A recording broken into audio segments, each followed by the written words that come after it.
경제 뉴스가 연예 뉴스처럼 들리는 그날까지 경제 브리핑 불편한 진실.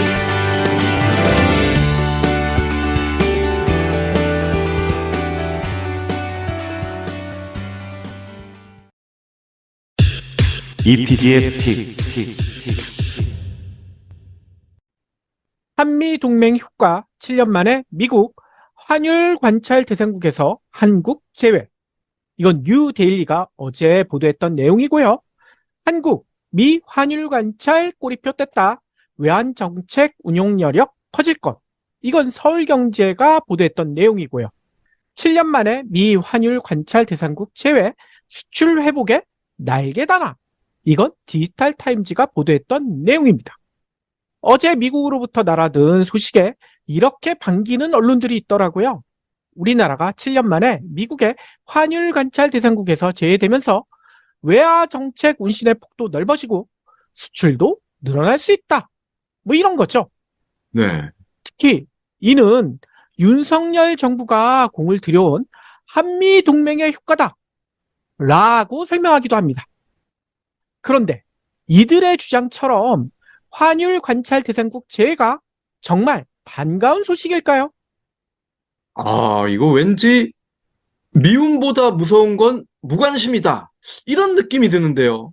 그러니까요. 그래서 그 내용을 좀 살펴봐야 될 텐데 일단 용어부터 좀 알아보는 게 좋겠죠. 이번에 제외된 환율 관찰 대상국. 이게 어떤 의미일까요?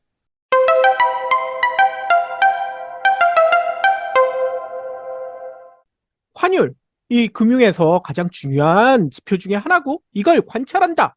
어떤 나라를 관찰한다. 이거는요. WTO 같은 아니면 UN 같은 국제기구에서 저 나라 환율 조작하는 거 아니야? 의심되는 국가를 관찰한다. 이런 의미인 것 같잖아요. 예. 그러면 좋을 것 같은데, 미국이 하는 거잖아요. 그렇죠. 그게 아니잖아요. 해당 용어를 만든 것이 그 어떤 국제기구도 아닙니다. 바로 미국이 만든 것이에요. 이게요. 그렇게 멀지도 않아요. 2015년에 교역촉진법이라고 있거든요. 이게 베넷, 해치, 카퍼 이 세 사람이 만든 이 법안에 따라 생겨났다고 하더라고요. 아니 그런데 좀 이상하지 않습니까? 국제기구, 뭐 WTO나 UN 같은 그런 국제기구도 아니고 미국이 만든 것인데 이게 무슨 의미라고 이렇게 생각할 수 있는데요. 만일 우리나라가 미국, 너네 환율 조작하는 거 아니야? 일본, 너네도 의심스러워 라고 한다면 어떻게 될까요? 놀고 있네, 그러겠죠. 그렇죠. 놀고 있네. 콧방구도 안 끼겠죠. 하지만 앞서 얘기처럼 이건 미국이 하는 거예요. 세계 기축통화국이자 경제 규모가 전 세계에서 가장 큰 미국이 이렇게 니네 의심스러워 한다니까 따를 수밖에 없지 않습니까? 경제뿐일까요? 군사적, 외교적으로도 가장 힘센 미국이니까 너네 의심스러워하면 다른 나라들이 어이구 이거 진짜 큰일 나는 거 아니야? 이럴 수밖에 없다는 거죠. 네. 뭐 쉽게 얘기하면 이 미국이 깡패처럼 내가 법이야. 내가 보기에 니네 의심스러워. 난 관시법 있어. 이렇게 얘기해도 통한다는 겁니다.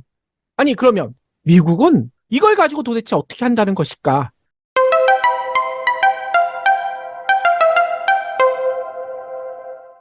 미 재무부가요. 이 미국과 교역 규모가 큰 상위 20개국 뭐 전체는 하기 얘네들도 힘들겠죠. 그래서 상위 20개국의 거시 환율 정책을 평가를 한대요. 그래서 환율 보고서를 만든다고 합니다. 뭐 1년에 한 번 만들까요? 그게 아니더라고요. 4월과 10월 두 차례 만든대요. 그래서 4월에 만들어진 것은 5월이나 6월쯤 발표가 되고 10월에 만들어진 것은 지금처럼 한 11월쯤에 발표가 되고 근데 이게 어떻게 발표가 되느냐?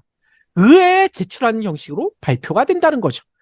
그러면 이 보고서에서는 어떤 내용이 있느냐? 일정 기준에 해당할 경우 얘네 좀 의심스러워. 환율 조작국 아니면 심층 분석 대상국 뭐 이런 거나 아니면 관찰 대상국 이렇게 지정한다는 겁니다. 그러면 기준이 중요하군요. 그렇죠. 그냥 막무가내식으로 뭐 미국이 아무리 힘이 세다고 하지만 기준도 없이 그냥 나 진짜 관시법 있어 라고 하면 안 통할 수도 있잖아요. 그래서 구체적인 기준을 얘네들이 만들고 이것도 공표까지 해요. 니네 이 기준 따라. 이거 기준 못 맞추면 너네 의심스러워. 내가 주목할 거야. 이러고 있다는 거예요. 그러면 기준이 많진 않아요. 세 가지거든요. 세 가지가 뭐냐? 첫 번째, 상품 서비스 등 대미 무역 흑자가 150억 달러 이상인 경우. 처음에는 200억 달러인데 이게 너무 높다 해가지고 150억 달러로 이걸 좀 낮췄다고 해요. 네. 그리고 두 번째는요. 경상수지 흑자가 GDP의 3%를 초과하는 경우. 그리고 세 번째는요. 8개월간, 그러니까 1년 중 8개월간 GDP의 2%를 초과하는 달러를 순매수하는 경우. 이런 나라들은 좀 의심스럽다. 이게 기준이야. 미 재무부가 이러고 있다는 거예요. 그런데 여기서 좀 이상한 게 있지 않습니까? 환율을 조작했을 경우 모든 나라가 미국이랑만 교역하는 게 아니잖아요. 근데 여기에 유독 대미무역자 조건이 들어가 있어요. 이게 뭐냐면요. 그래, 니네 환율 조작하더라도 다른 나라로부터 엄청난 무역자를 얻더라도 미국에서만 많이 뜯어가지 마. 미국, 그러니까 대미무역자가 너무 크지 않다면 신경 쓰지 않을게. 뭐 이런 뜻이라는 거예요. 아, 그러니까 미국으로부터 수입도 많이 해라. 이런 거군요. 그렇죠. 수입도 많이 하고 미국으로 수출할 때 대미무역자 너무 크게 하지 말고 다른 나라에서 뭐 많이 하는 건 우리 신경 안 써. 즉 미국이 원하는 거, 미 재무부가 원하는 것은요. 환율 조작 이건 관심이 없고 미국과의 거래에서만 너무 많은 흑자를 기록하지 마. 이런 거라는 겁니다. 네. 아무튼 이 세 개의 조건 가운데 두 개가 충족되잖아요. 그러면 관찰 대상국으로 지적하고요. 세 개 다 걸린다. 그러면 니네는 100% 환율 조작이야. 환율 조작국으로 지정한다고 합니다. 뭐 이거는 이렇게 생각할 수 있죠. 한 개. 에이, 한 개 가지는 나도 바쁘니까 봐줄게. 더 이상 하지 마. 이러는 거고요. 두 개가 걸린다. 야, 마음에 안 들어. 니네 왜 이래? 좀 그만해. 이런 거고요. 세 개 다 걸린다. 이때는 가만히 안 둬. 뭐 이런 식으로 한다는 거죠. 그래서 두 개가 걸린 관찰 대상국은요. 혹시나 환율을 가지고 미국에 손해를 주는 것은 없는지 유심히 관찰한다고 해요. 근데 이때 마음에 안 들지만 미국이 그렇다고 얘네를 두들겨 팰 수는 없잖아요. 이때는 별다르게 하는 게 없습니다. 그냥 으름장만 놓는다는 거예요. 야, 적당히 해. 더 이상 하면 내가 가만 안 놔둘 거야. 뭐 이런다는 거예요. 그런데 세 개가 걸린 경우 환율 조작국이다 라고 지키면 어떻게 될까요? 제재에 들어가나요? 그렇죠. 가만히 안 둔다고 했잖아요. 바로 경제 제재에 들어가는 것인데요. 실제로 사례가 있어요. 2015년부터 시작됐다고 했잖아요.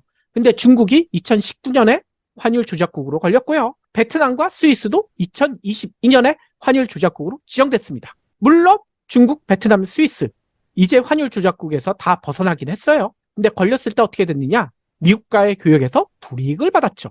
어떻게? 이들 나라에 투자한 미국 기업들을 대상으로요. 그러니까 중국이나 베트남, 스위스에 투자했던 미국 기업들에게 더 이상 얘네 나라에 투자하지 마. 투자를 제한해버린다는 거예요.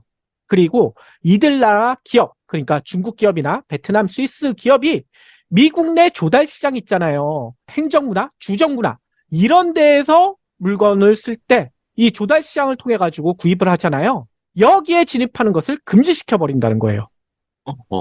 근데 이게 뭔 의미가 있어? 라고 생각할지 모르겠지만 우리나라도 조달청을 통해 가지고 물건을 판매하는 게 생각보다 규모가 크거든요. 미국은 더 큽니다. 미국의 조달 시장 규모 어마어마하기 때문에 여기에 못 들어간다? 타격이 생각보다 클 수가 있다는 거예요. 예. 그리고 전통적인 방법도 있잖아요. 뭐 관세를 높이는 게 가장 쉬울 것 같은데요. 그러니까요. 그런 방법까지 쓸 가능성도 있다는 거예요. 왜냐? 니네 환율 조작국이잖아. 그러니 다른 통상관계법까지 동원한다는 거예요. 그래서 앞서 박 PD가 얘기한 대로 무역 보복을 직접적으로 할 가능성도 높다고 합니다. 실제로 미국 통상법은요. 이렇게 돼 있대요. 심각한 국제수지 적자가 생길 경우, 그러니까 미국 얘기겠죠. 미국이 이렇게 국제수지 적자가 생길 경우 또는 불공정 무역 행위가 있는 경우에는 관세를 높여버리겠어. 아니면 수입 물량을 제한해버리겠어. 이런 보복 조치를 취할 수 있다. 라고 명시해놨다는 거예요. 네. 근데 여기서 중요한 거, 심각한 불공정? 아니, 어디까지가 심각한 거고 어디까지가 불공정한 것일까요? 주관식이라는 거죠.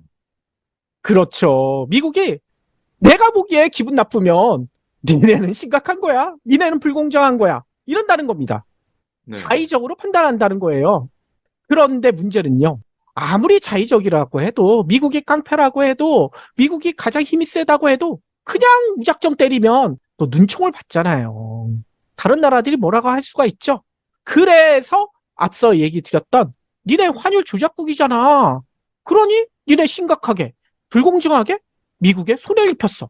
이런 명분으로 환율 조작국을 내세운다는 겁니다. 그럼 우리나라는 어떻게 됐을까? 이번에 미국의 환율 감시 대상국에서 빠졌다고 했는데 우리나라는요. 지금까지 환율 감시 대상국에 가장 자주 오르는 국가 중에 하나였어요. 한마디로 미국이 마음에 안 들어하는 대표적인, 그러니까 무역 분야에서 대표적인 국가였다는 거죠.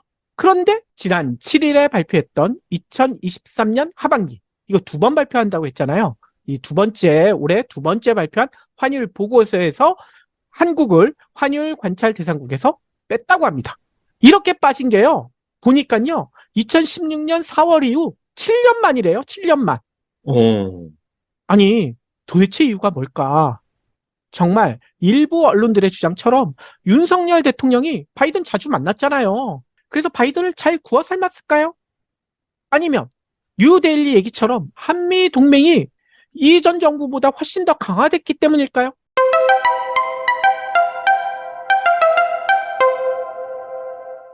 당연히 아니라는 사실 아마 애청자분들도 알고 계실 거예요. 일단 미국이 우리나라를 빼준 표면적인 이유, 앞서 그냥 환율 관찰 대상국, 환율 조작국 지정하는 게 아니라고 했잖아요. 네. 3가지 조건을 둔다고 했잖아요. 이 조건 때문인데요. 미 재무부 보고서를 보니까 이렇게 돼 있어요. 우리나라는 기존에 3가지 조건 중 2가지를 대부분 축적해가지고 환율 관찰 대상국으로 지정돼 왔었는데 이번에는요. 2가지 중 하나가 빠졌대요. 하나만 남았다는 거예요. 대미 무역 흑자. 그러니까 우리나라가 대미 무역 흑자가 지금 380억 달러 정도 된대요. 이 조건만 해당된다고 합니다. 즉, 경상수지 흑자가 GDP의 3% 초과, 그리고 8개월간 GDP 2%를 초과하는 달러 순매수.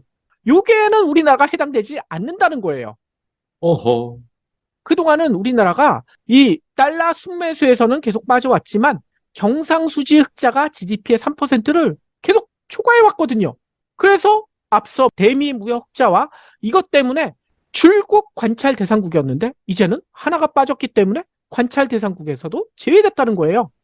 하긴, 우리나라 지금 경상수지 적자 아닙니까? 뭐 지난달에는 흑자로 돌아섰다고 했지만 올 상반기 때는 계속 적자였죠. 그래서 올 1월에는 경상수지 적자가 역대 최저치인 42억 1천만 달러. 어휴, 적자가 이렇게 많았어요. 이렇게 기록할 정도로 처참했거든요. 이 때문에 이번 보고서는 우리나라 경상수지 흑자는 GDP에 예전에는 3%를 계속 초과했는데 이제는 0.5%밖에 안 된다고 합니다. 네. 한마디로 우리 경제가 망가질 대로 망가졌다. 니네 우리가 힘들게 관심을 보일 필요 없을 정도로 경제가 지금 죽을 쓰고 있어. 너네까지는 우리가 신경 쓸 필요가 없어. 그러니 관찰 대상국에서 제외해줄게. 이랬다는 거예요. 무관심이군요. 그러니까요. 게다가 3번째 조건, 달러 순매수와는 거리가 더 멀어요. 미국이 지난해 기준금리를 엄청나게 인상을 했잖아요. 그래서 우리나라는 환율 방어를 위해 꾸준히 어떻게 해왔느냐? 달러 순 매수가 아니라 매도를 했습니다. 그래야 우리나라 환율을 방어할 수가 있죠. 네. 한국은행에 따르면 지난해 우리나라 달러 순 매도 규모가요. 무려 460억 달러. 근데 올해 들어서도요. 2분기까지 81억 달러를 순 매도를 했어요. 이렇게 순 매도를 했으니 어떻게 됐을까요? 외환 보유액이 많이 줄었겠네요. 그러니까요. 얼마 전에도 방송에서 살짝 말씀드렸지만요. 지난달 말 기준으로 외환 보유액이 4,128억 7천만 달러. 어휴, 많은 거 아닐까라고 생각하실지 모르겠지만요. 이게요, 2020년 6월 이후 40개월 만에 가장 낮은 수준이라고 해요. 게다가 외환 보유액이 가장 높았던 2021년 10월, 이때와 비교해서는요, 무려 563억 4천만 달러가 빠졌습니다. 외환이 바닥나고 있어요. 경제 대통령이라고 그렇게 얘기하더니 말이죠. 예, 경제는 보수라더니 이거 어떻게 된 겁니까? 그러니까요. 그런데도 앞서 뉴델리나 이런 언론들은 이런 얘기하죠. 이번 관찰 대상국 제외 덕분에 우리나라의 외환 정책의 대외 신뢰도가 높아지고 외환 정책 운영 여력이 커질 것이다. 근데요, 방금 얘기한 것처럼 경상수지는 적자예요. 물론 지금은 흑자로 돌아섰지만 앞으로 어떻게 될지 모르죠. 외환 보유고 계속 줄어들고 있어요. 그런데 신뢰도가 높아진다고요? 게다가 굴릴 외화가 줄어들고 있는데 운영 여력이 어떻게 늘어납니까? 특히나 어떤 외국인이 지금처럼 우리나라 경제가 죽을 쓰고 있는데 우리나라가 신뢰도가 높아졌다라면서 투자를 하겠어요. 예. 아니, 근데 뭐 일부 언론의 주장처럼 수출은 살아날 수 있다. 이런 가능성은 있지 않나요? 그렇게 주장하시는 분들도 계신데요. 한마디로 얘기 드리면 그건 시대착오적입니다. 아직도 2000년대 이전 생각을 하고 계신 거예요. 왜냐면요, 과거에는 진짜 그랬거든요. 환율이 상승하면 가격 경쟁력이 높아져서 수출이 늘어난다. 이거 우리 교과서에서 나온 얘기였거든요. 이 네. 효과 분명히 있었습니다. 그런데 요즘 우리나라 주력, 이 주력이 가격으로 경쟁하는 제품들이 있나요? 반도체, 자동차, 디스플레이, 일반 기계. 물론 가격의 영향이 전혀 없는 건 아니지만 그것보다는 기술 경쟁력, 이게 높아져야지 물건이 팔리는 그런 제품들이 있잖아요. 네. 근데 우리나라의 주력이 대부분 여기에요. 실제로 산업연구원이요, 원화 환율의 수출 영향 감소와 시사점, 이런 보고서를 냈었는데요. 여기서 보면 2010년 이전까지는 실질 실효 환율, 그러니까 교역 상대국, 그러니까 미국이겠죠. 미국과의 교역량 물가 변동을 반영한 그 환율이 1% 내렸을 때 우리나라의 디스플레이 수출이 1.42%, 반도체도 1.42%, 자동차도 0.96% 이렇게 늘어난대요. 환율이 1% 내렸는데 수출은 더 많이 늘어난다는 얘기잖아요. 근데 이게요, 2010년 이후에 완전히 바뀌었다고 합니다. 2010년 이후에는 환율이 1% 내려가도 디스플레이는 겨우 0.1% 늘어나고요. 반도체도 0.1%, 자동차는 0.12%. 한마디로 우리나라 주력 산업에서 환율과 수출의 상관관계는 사실상 사라졌다, 없다, 이렇게 봐야 된다는 거예요.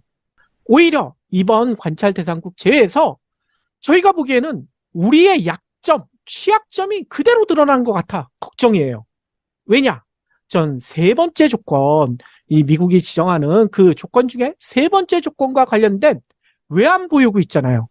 이게 외환 보유고는 다들 아시다시피 비상사태, 뭐 IMF 같은 그런 비상사태를 대비한 방파제 성격이잖아요. 근데 우리나라는 아직도 세계 9위 수준의 외환 보유액을 지니고 있기 때문에 정부는, 그리고 일부 전문가들은 걱정할 필요가 없다라고 강조하고 있습니다. 그런데 저희가 걱정하는 지점은 바로 여기에요. 지난해 우리나라의 GDP 대비 외환 보유액 비중이 얼마나 정도 되는 줄 아세요? 이게요, 25% 수준을 왔다 갔다 하고 있어요. 25%? 이건 많은 거 아니야? 그런데요, 우리의 경쟁국 중국, 대만, 싱가포르, 여기는 어느 정도 되는 줄 아세요? GDP 대비 외환 보유액 비중이요, 적게는 60%, 많게는 100%에 달합니다. 근데 우리나라는 25%. 이 때문에 IMF도요, 지난해 이런 경고를 했어요. 우리나라의 외환 보유액 적정성 평가 지수, 이런 게 있거든요. 이거를 해봤더니 97%밖에 안 된다. 근데 얘네들이 권고하는 적정 기준이 몇 퍼센트냐? 100에서 150 정도는 돼야 된다. 근데 우리는 97. 권고 기준에 미달한다는 겁니다. 네. 왜 이런 판단을 내렸느냐? 예전에도 잠깐 설명한 바가 있어요. 우리나라 외환 보유액 절대 규모 자체는 적지는 않아요. 근데 당장 동원할 수 있는 현금성 자산 비중, 이게 10% 미만이라는 겁니다. 왜냐? 대부분이 미국 국채 아니면 이런 회사채, 당장 현금화하기가 쉽지가 않을 수도 있는 그런 외환 보유액이 많다는 거예요. 따라서 자칫 위기가 닥쳤을 때 큰일 날 수 있다는 얘기잖아요. 특히나 우리나라는 1997년 IMF 이 트라우마가 아직도 남아있기 때문에 걱정이 안 될 수가 없죠. 네. 환율 관찰 대상국에서 빠졌다. 이건 축복이 아니라 재앙일 수도 있겠는데요. 그러니까요. 그래서 저는 이런 생각까지 들어요. 미국이 이번에 우리나라를 환율 관찰 대상국에서 제외한 거 무관심 이럴 수도 있지만 오히려 야, 니네 잘못하고 있어. 경고의 의미일 수도 있다는 생각이 듭니다. 니네 우리가 관찰할 필요 없을 정도로 경제 상황이 심각해. 정신 좀 차려. 이런 의미일 수 있다는 거예요. 이런데도 환율 관찰 대상국에서 제외됐다고? 기뻐할 수 있을까요? 저는 이 생각이 들어요. OECD에 가입했다고 샴페인 터트리다가 IMF 사태 맞지 않았습니까? 그 악몽이 되살아나지 않을까? 너무나 걱정이 돼요. 앞으로도 3년이 더 남았기 때문에 더 나쁜 상황도 벌어질 것 같아요.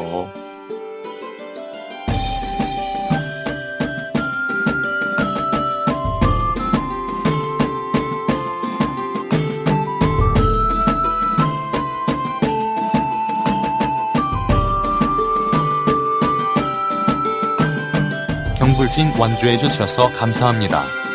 하트 투척, 댓글 남기기, 링크 공유, 계좌 후원 등 경불진 두 PD에게 힘을 보태주세요. 더 좋은 내용으로 보답하겠습니다.